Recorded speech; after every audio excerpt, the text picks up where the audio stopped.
सार शब्द भेद सतपुरुष चैनल में आप लोगों का स्वागत है। और आप इस वीडियो के माध्यम से जानेंगे जो सवाल एक भाई साहब ने किया है। उनका सवाल ये है कि मानव जीवन के कर्मों का फल जो आप लोग कर्तव्य करते हैं, मतलब सारे जीवन आपने जो कुछ भी किया, धर्म अधर्म जो कुछ भी आपने किया, उसका फल अगले जन्म में प्राप्त होता है या नहीं।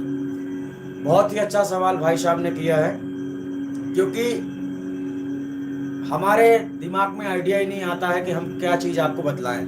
इसीलिए आप लोगों को हमने सवाल करने का मौका दिया है। आपके अंदर भी अगर किसी भी प्रकार का सवाल घूम रहा है आपके मन में, तो आप उस सवाल को हमारे नंबर पे व्हाट्सएप में सेंड कर देना है, ताकि उसके ऊपर हम वीडियो बना सकें और आप लोगों को संशय का समाधान कर सकें। चलिए, इस संसार में बहुत ही बड़ी बड़ी बड़ी बातें आपके सामने आने वाली हैं, क्योंकि इस संसार में अगले जन्म को लेकर आपको बहुत डराया जाता है, आपको भ्रमित किया जाता है। आप लोगों से मतलब आप लोगों को लूटा जाता है। आप यूं समझ लीजिए, आपका धन दौलत लूटा जाता है, आपका समय बर्बाद किया जाता है, आपका मनोरंजन किया जाता है, यानी आपको मूर्ख बनाया जाता है। ऐसा कहाँ होता है? जहां लोग अगले जन्म की बातें करते रहते हैं। अगले जन्म में तुम्हें सुख मिलेगा, अगले जन्म में तुम्हें भगवान की शरण मिलेगी, ईश्वर की शरण मिलेगी। तो लोग ईश्वर की शरण में जाने के लिए, भगवान के पास में जाने के लिए उतावले होते हैं और नाना प्रकार के प्रकांड करते हैं, यानी ऐसे ऐसे कर्मकांड जिनका कोई अर्थ नहीं होता है। ठीक है, दीन दुखियों की सेवा करना, दीन दुखियों को भोजन खिला देना, दीन दुखियों की मतलब मदद करना कोई बुरी बात नहीं है। परंतु ऐसा करने से अगर आपको लगता है कि अगले जन्म में तुम्हें सुख मिलेगा, तो ये आपकी गलत फहमी है। क्यों आपको ऐसा लगता होगा? तो हमने उसी में एक सवाल और आया है, साथ में उसने किया, भगवान कर्मों का फल कैसे देता है। ठीक है, तो चलिए हम थोड़ा सा सदगुरु की वाणी पर प्रकाश डालते हैं। सदगुरु ने थोड़ी से यहाँ पर जो गोरखनाथ थे, गोरखनाथ कबीर जी के बीच में जो ज्ञान गोष्ठी हुई है, यानी उन्होंने जो गोरखनाथ थे, उनको ज्ञान का बहुत घमंड था। उन्होंने अपने ज्ञान को लेकर बहुत आतंक मचाया हुआ था। अपने योग साधना से लेकर मतलब जितनी उनके अंदर शक्तियां थी, उनको बहुत अभिमान था। उनका घमंड तोड़ने के लिए सदगुरु कबीर साहब उनसे मुलाकात करते हैं और उनके ज्ञान भी भ्रष्ट करते हैं उनका, और उनकी योग सिद्धियां भी भ्रष्ट करते हैं। यानी गोरखनाथ और कबीर के बीच ये संवाद हुआ था। तो यहाँ पर सदगुरु कबीर साहब ने कहा है, अवधू कहो जीव का निस्तारा, काया विन से क्यारा। अवधू कहो जीव का निस्तारा, काया विन से क्यारा। काया मतलब शरीर, विन से मतलब जब शरीर का नाश हो जाता है, काया विन से क्यारा। अवधू कहो जीव निस्तारा, यानी सदगुरु कह रहे हैं गोरखनाथ, हालांकि अवधू शब्द तो सदगुरु कबीर साहब ने साधु संत समाज को कहा है, जितने योगी महापुरुष उन सबको अवधू शब्द से प्रयोग किया है। तो यहाँ पर ये संवाद केवल गोरखनाथ के बीच ही हो रही है, क्योंकि गोरखनाथ इस संसार का महायोगी माना जाता है, और वो था भी, अभी भी उनकी पूजा होती है गोरखनाथ की। ऐसे साधु थे, ऐसे योगी पुरुष थे। तो उनके साथ जब सदगुरु कबीर साहब की ज्ञान गोष्ठी होती है, तब ये बात आती है। तब सदगुरु कबीर साहब कहते हैं, अवधू कहो जीव का निस्तारा, यानी जीव के बारे में मुझे समझाओ। जब काया विनश जाता है तो जीव कहाँ जाता है, क्या करता है, कौन सी योनि धारण करता है, इस प्रकार से। तो यह सदगुरु कबीर साहब ने आगे बतलाया, यह काया में एक 10 द्वार, यह काया में एक 10 द्वार, तेहि में है एक न्यारा, एक न्यार। इसका मतलब होता है 1 से लेकर 10 दरवाजे हैं इसमें। अब एक 10 द्वार में आप ये मत समझ लेना कि 11, क्योंकि एक 10 फिर एकादश होना चाहिए, 12 होना चाहिए, तो ऐसा नहीं, 1 से लेकर 10 तक, यानी 10 दरवाजे हैं इसमें, जिसमें से एक दरवाजा बंद, वो बंद है।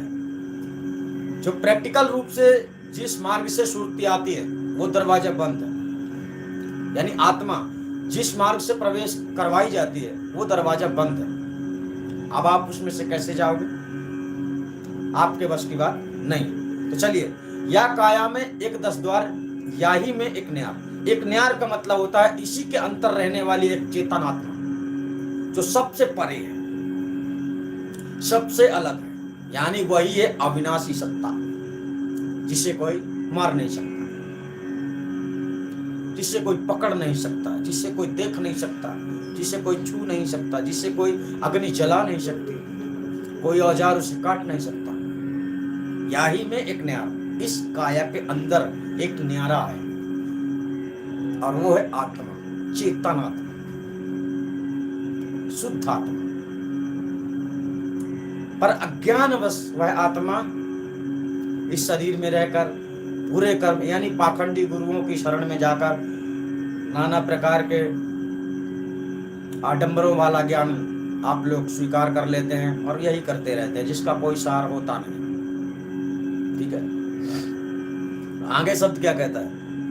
कौन द्वारे निक्षे प्राण ताको करो विचार, यानी किस द्वार से आपके शरीर से आपके शरीर में किस द्वार से प्राण निकलने से, जैसे नाक से निकलने से क्या होगा, आंख से निकलने से क्या होगा, कान से निकलने से क्या होगा, गुदा से निकलने से क्या होगा, है? यानी कहां से आपके प्राण निकल रहे हैं तो आप किस योनि पर जाएंगे।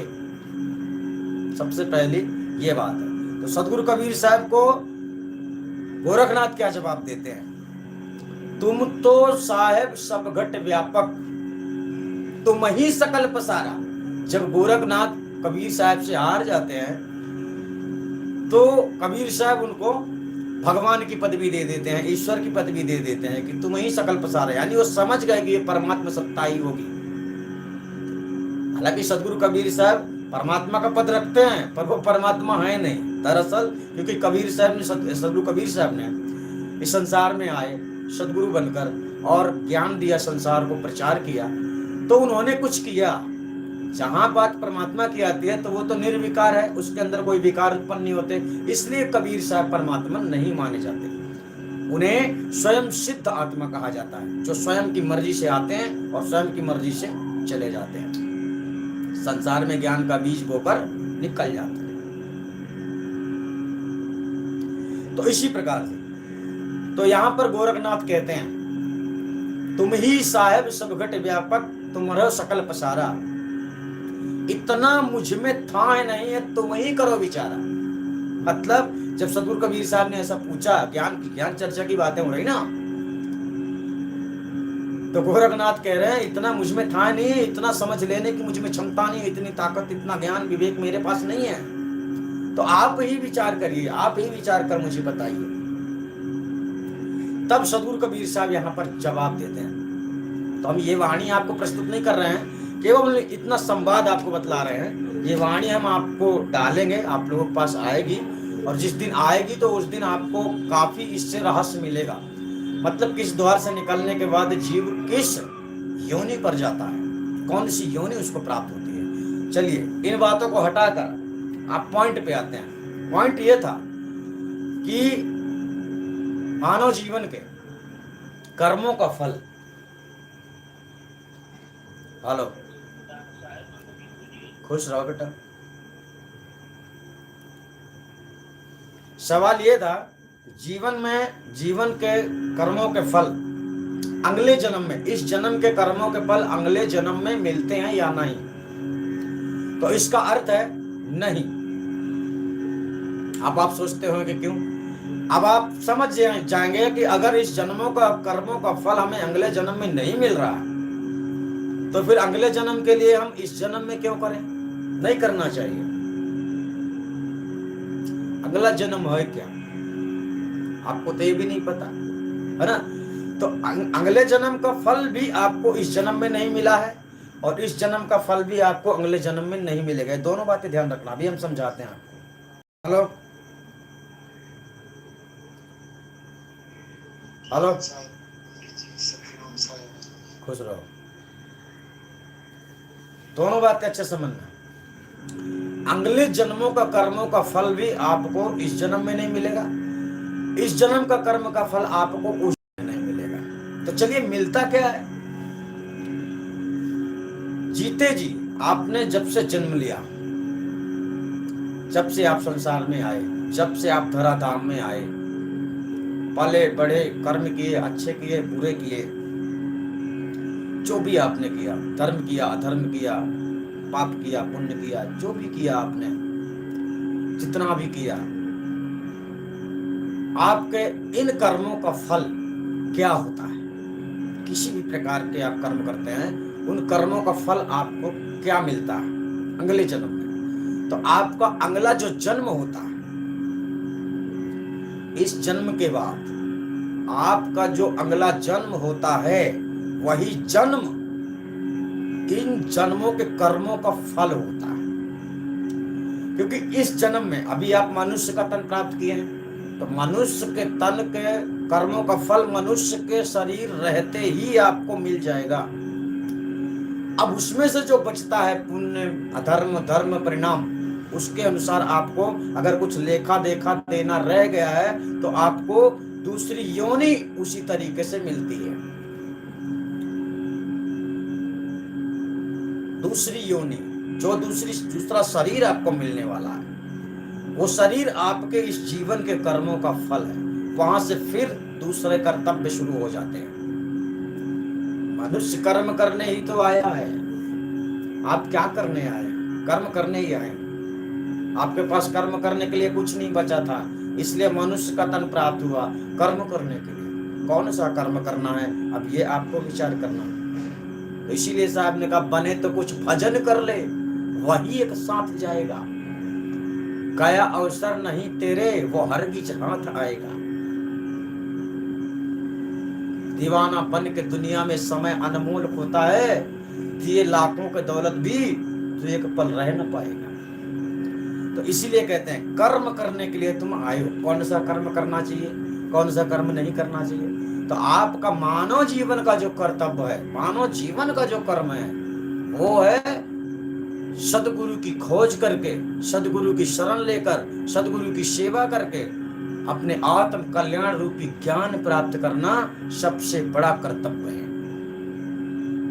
खाना पीना, सोना जागना, उठना बैठना, खेलना कूदना, ये तो मान लीजिए जिंदगी का मनोरंजन है, ये तो चलाना ही है। लेकिन इसके साथ साथ जो आपका उद्देश्य, मूल उद्देश्य है कर्म का, वो आपको पूरा करना है।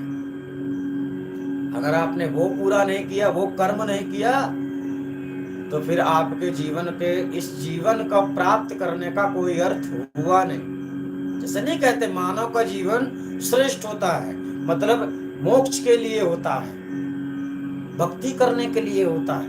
तो भक्ति तो आप करते हो, परंतु भक्ति आपको कोई बतलाने वाला नहीं मिल रहा है। आप लोग किताबों में नाच रहे हो, किताबों में घूम रहे हो, किताबों में भक्ति नहीं है। हमने बारंबार बतलाया कि भक्ति मन से की जाती है, तन से नहीं। लेकिन किताबें आपको कहीं भेज रही हैं, कहीं कुछ करने को बोल रहे हैं, कहीं कुछ करने को बोल रही हैं। किताबें आपको भ्रमित कर रही हैं। आपको किताब भी नहीं मिल रही है सही कि कौन सी किताब में सही बात बतलाई गई है। और फिर किताबें पढ़ लेने से किसी को ज्ञान होता नहीं। जब आपके अनुभव, अंतर्दृष्टि में ज्ञान अगर नहीं, अंतर्दृष्टि में अगर आपकी चेतना नहीं जाग रही है, तो किताबें आपको कुछ नहीं बतला सकती। किताबें आपको केवल भ्रमित करेंगी। क्योंकि आप लोग मनमुखी हो, गुरुमुखी नहीं हो। गुरु की शरण अभी गए नहीं। गुरु की शरण जब ले लोगे ना, तो गुरुमुखी हो जाओगे। यानी गुरु जो कहेगा ना वो करोगे।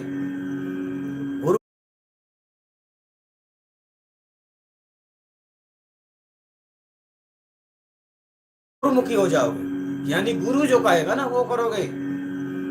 गुरुमुखी वो होता है, गुरु से नाम ले लिया ही गुरुमुख नहीं होता। गुरु के वचनों में चलने वाला ही गुरुमुख होता है। वो अपने अपने हिसाब से जीवन व्यतीत करता है, गुरु के आदेश का पालन करता है, वो गुरुमुखी होता है। आप लोग क्या करते हैं संसार में? तो इसलिए एक सच्चा गुरु का मिलना भी कठिन होता है, एक सच्चा भक्त बनना भी कठिन होता है। इसलिए हम कहते हैं कि कर्मों का फल जो है, अगर आप सोच रहे हैं कि इस धर्म कर लो मतलब आप लुटा दो सारी दुनिया को, अपना धन दौलत सब कुछ लुटा दो। इसके परिणाम स्वरूप आपको केवल क्या मिलने वाला है? दूसरी योनि। अब वो योनि निश्चित करेगा कौन? जो इस जगत को चला रहा है, जिसने इस सृष्टि का निर्माण किया, जिसने इस जगत में अपना संविधान बनाया, उसका एक स्वयं का भी संविधान है। जैसे भारत में शांति स्थापित रहे, उसके लिए भी उसने प्रावधान बनाया है। जैसे पुलिस डिपार्टमेंट, जो भी दुनिया में जितने डिपार्टमेंट है, सुरक्षा बल, जल विभाग है, जल सेना, थल सेना, वायु सेना, ये सब सुरक्षा के लिए है। तो इसी प्रकार इस जगत को सुरक्षित रखने के लिए भी उसने एक अपना स्वयं का नियम बनाया है। वह किसी से ना ज्यादा लगाव रखता है और ना ज्यादा किसी से वो नाराज होता है। उसे तो कर्मों का फल देना है, तो वो क्या करता है? उसका सिस्टम ऐसा है कि आपने जो भी कर्म किया है उसी के अनुसार आपको दूसरा शरीर प्राप्त होता है, दूसरी योनि आपको प्राप्त होती है, जिन योनियों में कष्ट भी होता है और सुख भी होता है। पर कष्ट भी नाना प्रकार के होते हैं। देवी देवताओं को सबसे बड़ा कष्ट क्या है? ईर्ष्या। अभी आप लोगों को पता नहीं है कि देवी देवता आप लोगों पर क्या मतलब कृपा कर सकते हैं। उनका भी एक सिस्टम है, वो अपनी शक्ति से कोई भी दुर्लभ मतलब दुष्कर्म कार्य नहीं कर सकते। यानी जो संविधान में नहीं है, ब्रह्मांड को चलाने वाले के संविधान में जो नहीं है, वो ऐसा कार्य नहीं कर सकते, चाहे उनके पास अपार शक्ति क्यों ना हो। लेकिन इस संसार में, इस पृथ्वी में ऐसा होता है कि जिसके पास ज्यादा दौलत है ना, तो वो सोचता है कि मैं सब कुछ खरीद लूंगा। इसी प्रकार देवी देवताओं में भी घमंड होना चाहिए कि मेरे पास इतनी शक्ति है, मैं कुछ भी कर लूं। ऐसा तो आपने सतयुग के इतिहास में पढ़ा होगा कि कैसे कैसे लड़ाई हुई है, कैसे कैसे क्या क्या हुआ है। जिनको लोग भगवान मानते हैं, जिनकी पूजा करते हैं, उन भगवानों के साथ क्या क्या हुआ है। जब आप इतिहास पढ़ेंगे तो आपको स्वयं ही समझ में आने लगेगा कि ये तो साधारण मनुष्यों की तरह इनकी कहानियां चल रही हैं। तो सबसे मेन बात आपको समझ लेना है कि इस जन्म के कर्मों का फल अगले जन्म में नहीं मिलता, क्योंकि अगला जन्म जो होता है वही आपको इस जन्म का फल होता है, पूर्ण फल। यानी अच्छे कर्म किए, अच्छी योनि में गए, बुरे कर्म किए, बुरी योनि में चले गए। बुरी योनि में मतलब बुरी योनि में गए, बुरा करोगे और कष्ट झेलोगे और अंततः मर जाओगे। और अच्छी योनि में गए तो अच्छे कर्म करोगे और अच्छे बने रहोगे, सुख शांति भोगोगे, फिर समय समाप्त हो जाएगा, फिर यहीं आ जाओगे, है ना। तो ऐसा है। अब आपको तो यही सही नहीं पता कि कौन सी बात गलत होती है, कौन सी बात बुरी होती है। इसलिए कहते हैं बिना विचारे जो करे सो पाछे पछताए। आपको बहुत सब कुछ विचार के करना है। तो इसी सवाल के जवाब में दोनों सवाल आ जाते हैं। आपको अगले जन्म के जो पुण्य थे उसके द्वारा आपको ये शरीर मिला, और इस जन्म के जो तुम्हारे पुण्य या कि अधर्म धर्म जो भी होगा, ऐसे कर्तव्य के फल जो आपको शरीर मिलेगा, वो तुम्हें शरीर मिलने के बाद आपका आगे का कर्म अलग होगा। यहां समझ लेना। कहते हैं ना, पिछले पुण्य कर्मों का फल ये जो मनुष्य का शरीर मिला है ना, यही है। अब मनुष्य का शरीर में तुम्हें जो कर्म करना है करो, उसके बाद जो फल मिलेगा वो दूसरी योनि आपकी होगी। ठीक है। उसमें उसी शरीर में सब जोड़ दिया जाता है, आपके किससे आपने क्या गलत किया, क्या सही किया, जो भी होगा तो उसका सब हिसाब तुम्हें उस जीवन में फिर देना पड़ेगा। फल मिलेगा नहीं, वो आपको शरीर मिल गया ना, उसमें आपको भाई इतने बड़े जीवन में आप एक आदमी से तो गलत नहीं करेंगे, गलत करने वाला ना जाने कितने लोगों से गलत करेगा। तो आप उसी के साथ गलत करेंगे जो आपके साथ गलत करेगा। तो कुछ कुल मिलाकर ऐसा संसार में ऐसा सृष्टि का नियम प्रकरण चल रहा है, जो आप लोग अगर गरुड़ पुराण उठाकर देखेंगे तो आप लोगों को बहुत डर लगेगा, क्योंकि गरुड़ पुराण में ऐसी ऐसी बातें बतलाई गई हैं कि मरने के बाद आपको कड़ाही में तेल में तला जाएगा, है ना, अग्नि में दौड़ाया जाएगा, परछा मारा जाएगा, भाला मारा जाएगा। ये आपको केवल डराया जाता है। ये शरीर के साथ सूक्ष्म शरीर भी नष्ट हो जाता है। और मनुष्य के तन को तीसरे दिन यानी कि 72 घंटे बाद दूसरा योनि प्राप्त हो जाती है। दूसरी योनि मतलब दूसरा सांचा आपको प्राप्त हो जाता है, दूसरे शरीर का सांचा प्राप्त हो जाता है। इसमें एक प्रक्रिया और भी है मरने के बाद।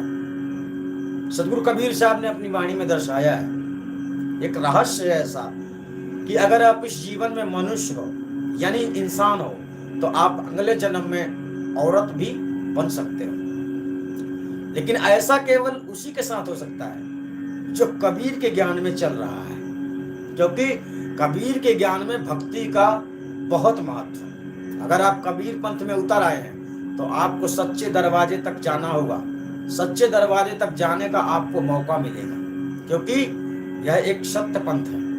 सदगुरु कबीर का सत्य ज्ञान है। भटकाने वाले भटकाएंगे लेकिन आप नहीं भटकोगे,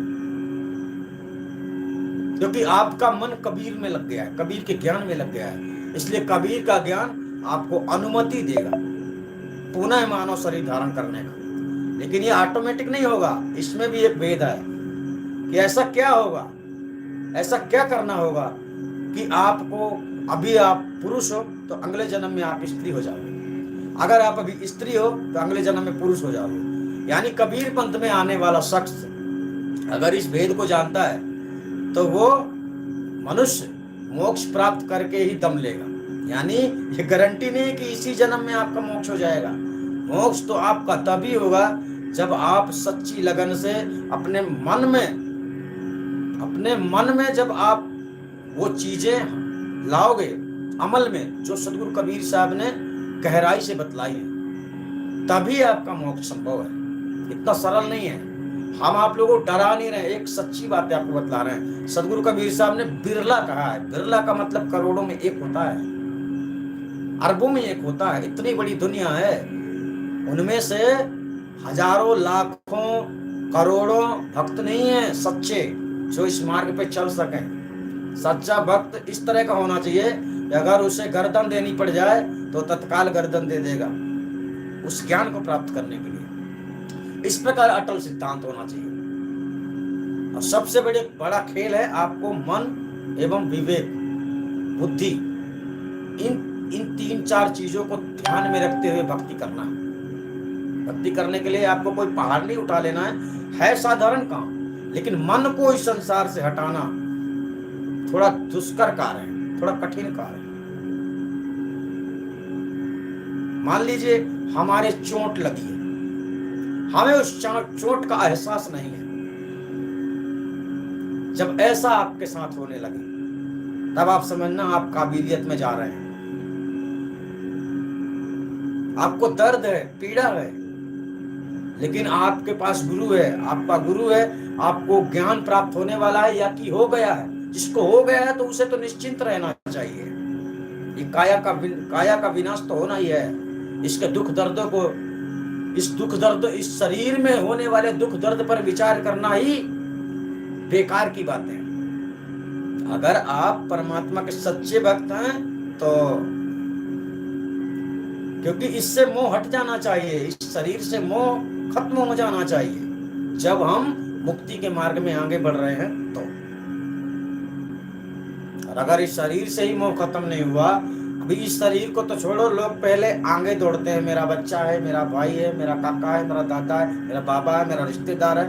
लोग यहाँ परेशान है, इतनी दूर से लोग उलझे हुए हैं, तो यहाँ तक आने में बड़ा टाइम लगेगा। जब दूसरे के शरीर से इतना मोह है आपको, तो आपका शरीर कितना मोहित हो गया इससे। तो हमारे कहने का तात्पर्य है कि जो आपको फल मिलता है जन्म का, वो अगले जन्म में नहीं मिलता है। इसी जन्म में करने वाले फल का जो आपको फल मिलता है वो है आपको दूसरी योनि जो प्राप्त होती है, दूसरा शरीर जो आपको प्राप्त होता है।